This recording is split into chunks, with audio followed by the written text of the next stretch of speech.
Brand new in package Diansheng cubes from CubeForYou.com.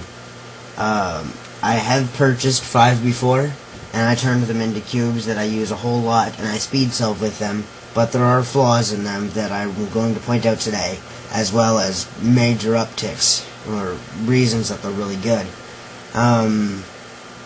So, obviously, I got the ones that didn't come in a box. They just came in this pre-wrapper with a weird little book in it.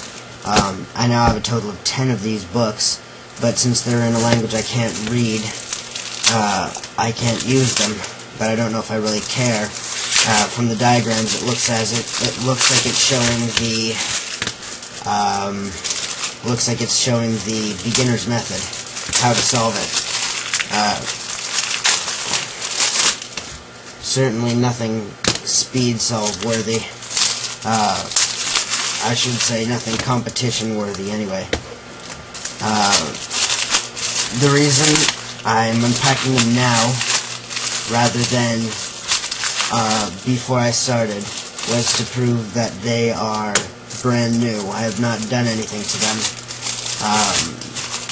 I don't think you guys would really care if I had. The only thing that would change is that you wouldn't get a real review on it. Okay. 5 Diansheng cubes. All perfectly brand new. I just got them in the mail today. In the later part of this review, I'm going to be comparing them with the Type F, DIY Type F, DIY Type A, DIY Type B, and a perfectly used Diansheng cube, completely broken in, loosened, perfectly lubricated, and all that. But that's for a little later. First, a general overview of the Diansheng cube. They came out not very recent. They came out semi-recently, a few months ago, I would guess. And they cost $5 each on CubeForYou.com. This is by far the cheapest cube ever produced, besides the insanely lame $1 cubes. They're infamous among people who have bought them for being terribly bad and lame, and no one likes those kind of cubes. $5 on CubeForYou.com. I don't know how much they cost elsewhere, because CubeForYou is the only place I get them. One thing I've noticed when I got my last order is that you can especially see on the white side, since the stickers are actually paint instead of an actual sticker, there is dirt that is embedded in the sticker on every side. Not every side, but every once in a while, especially on the white side, there is bits of dirt and stuff that is stuck in the paint.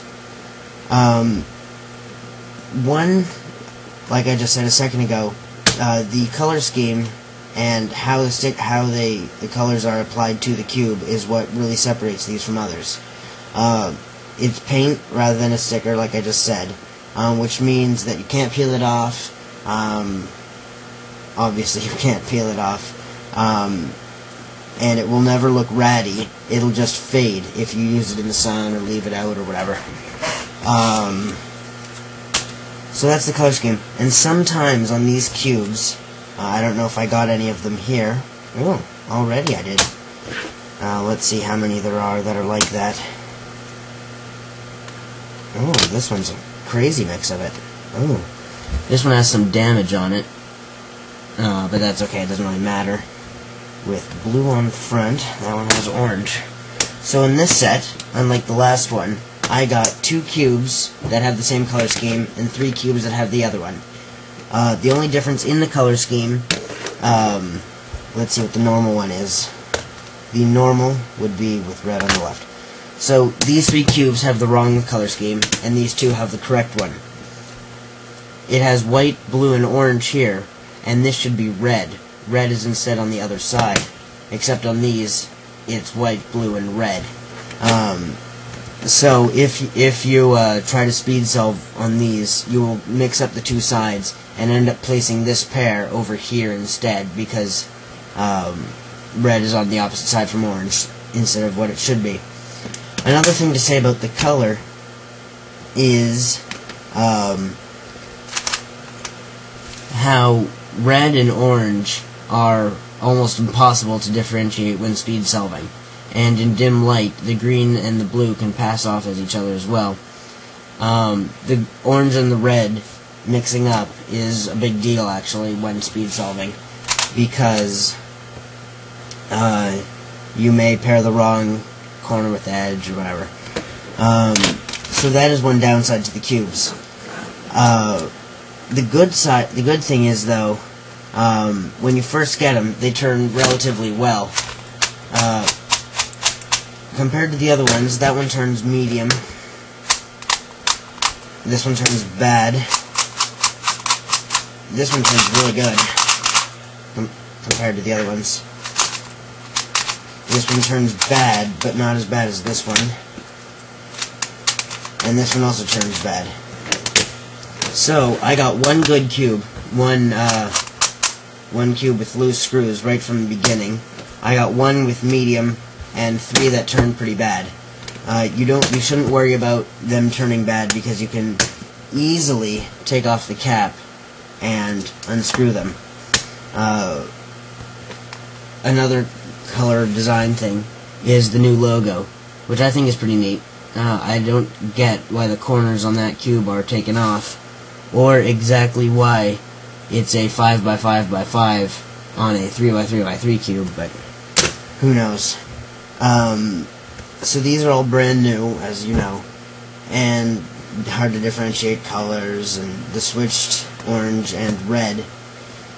And so, like I just showed you, the turning out of the box is poor on these ones, okay, and then great. As long as you have a screwdriver in your house, the normal screwdriver, Phillips head, then you can easily make all of these turn really well. I'm not going to adjust them just yet, because I want to compare them to these. I will be cutting in, or pasting in, another section under this video. This is going to be a long video, so it's probably going to be either part 2 or 3. But after I have loosened all of these and sprayed Jigaloo on it, I will compare them again to the 4 other cubes that I'm comparing them to. Or 5, sorry. So that is the Diansheng cube straight out of the box. To review, orange and red are hard to differentiate. Sometimes orange and red are switched. Pretty neat logo. It's paint instead of a sticker.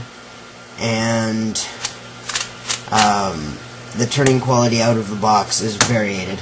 The last time I got them, I got 2 that turned great, 2 that turned bad, and 1 medium. So I'd guess out of every 5 cubes you get, at least one will turn medium. And then the rest are going to be mixed and matched, however. But you would hope, if you're not going to mod them at all, that it turns like this. Oh, one other thing. When you're solving with these, the Diansheng cubes, unless modded properly, which I still haven't found the exact way to do it, to mod them perfect, is that they can't cut corners for beans. If you've seen some of my other videos, you'll know that I've told you that. But it can't cut corners, which is terribly lame, which is exactly why these cubes will never make it as a speed cube, which is why DIYs will always be better than the Diansheng cube. But the Diansheng cube are a cheap alternative. They're almost as good as a DIY Type A, and better than a Rubik's store brand, which actually surprised me, because I thought Rubik's brand would be the best, but they're not. Well, it would have surprised me a long time ago. Now I know that Cube for You and Diansheng are 10 times better than the store brand. So, that is part 1 of the Diansheng review. I will get back to you in a little bit with part 2, and then after that with part 3 if there is one. Bye.